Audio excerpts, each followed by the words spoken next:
Татко со иницијали ИК на возраст од 70 години. Синоќа бил многу тепан од синот на 40 годишна возраст.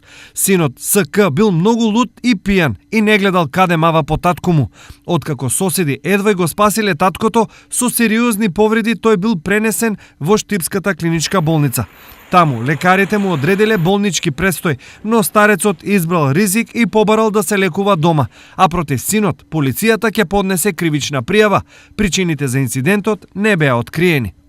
Двајца возачи од Радовиш и Штип од синоќа се во болница, откако со нивните возила имале тежок директен судир кај местноста Пилав Тепе на магистралниот пат Штип-Радовиш. Радовишанецот има тешка скршеница на колкот и на итна операција е префрлен во Скопје, а штипјанецот има скршени ребра, нос и едната рака. Него ќе го лекуваат штипски лекари. 3 лица кои на Исарот во Штип натепаа и ограбија Радовишанец од синоќа се во притвор. Полицијата ги идентификуваше и под силно обезбедување околу 21 часот беа спроведени пред истражен судија. Инаку, станува збор за инцидент кој се случи завчера пред полноќ, кога Радовишанецот остана без 400 евра, а од тројцата доби и ќотек.